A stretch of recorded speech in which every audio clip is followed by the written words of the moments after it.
Ako često osjećaš kako ti nedostaje neki bitni dio u tvojoj karijeri ili ličnom životu, vjerovatno ti treba sistematsko samoobrazovanje.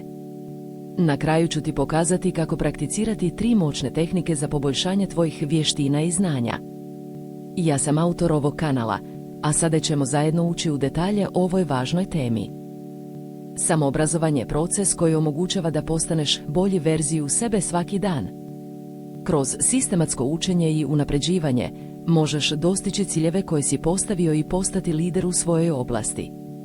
U današnjem svijetu, gdje se informacije brzo mijenjaju, nužno je stalno učiti i prilagodljivati se novim okruženjima.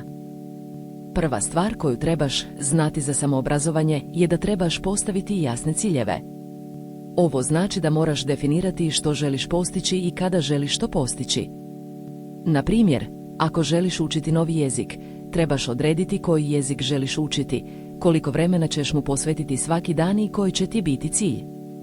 Bez jasno definiranih ciljeva, lako ćeš se izgubiti u procesu učenja i nemat ćeš jasan smjer. Druga stvar koju trebaš znati je da trebaš stvoriti sistematski plan za učenje. Ovo znači da trebaš podijeliti ciljeve na manje korake i stvoriti raspored koji će ti pomoći da dostigneš te korake. Na primjer, ako želiš učiti novi jezik, možeš stvoriti plan da svaki dan provedeš sat ili 2 učići gramatiku i rječnik. Također, trebaš pronaći resurse koji će ti pomoći u učenju, kao što su online kursevi, knjige ili aplikacije. Treća stvar koju trebaš znati je da trebaš pratiti svoj napredak.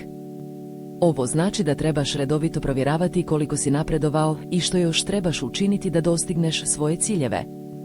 Na primjer, ako želiš učiti novi jezik, možeš svaki tjedan provjeravati koliko riječi si naučio i koliko bolje razumiješ jezik. Također, trebaš pronaći načine da se motiviraš i da se ne odustaješ od ciljeva. Kada prakticiraš ove 3 tehnike, možeš postići velike rezultate u samoobrazovanju. Na kraju ću ti pokazati kako ih prakticirati i koliko su korisne. Ako želiš da primjeniš ove tehnike i postigneš bolje rezultate, moraš biti sistematski i discipliniran. To znači da moraš svaki dan raditi nešto za sebe i svoje ciljeve. Jedan od najvažnijih aspekata samoobrazovanja je disciplina. Bez discipline nećeš moći prakticirati ove tehnike i postići ciljeve koje si postavio. Disciplina znači da moraš biti konzistentan u svom radu i da moraš sebe kontrolirati.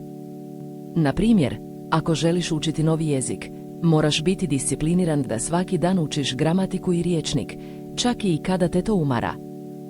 Kada prakticiraš disciplinu, možeš postići velike rezultate u samoobrazovanju. Na primjer, poznati američki investitor je rekao da je disciplina ključ uspjeha u bilo kojoj oblasti.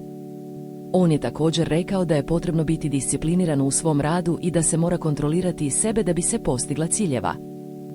Na kraju ću ti pokazati kako prakticirati ove 3 tehnike i koliko su korisne.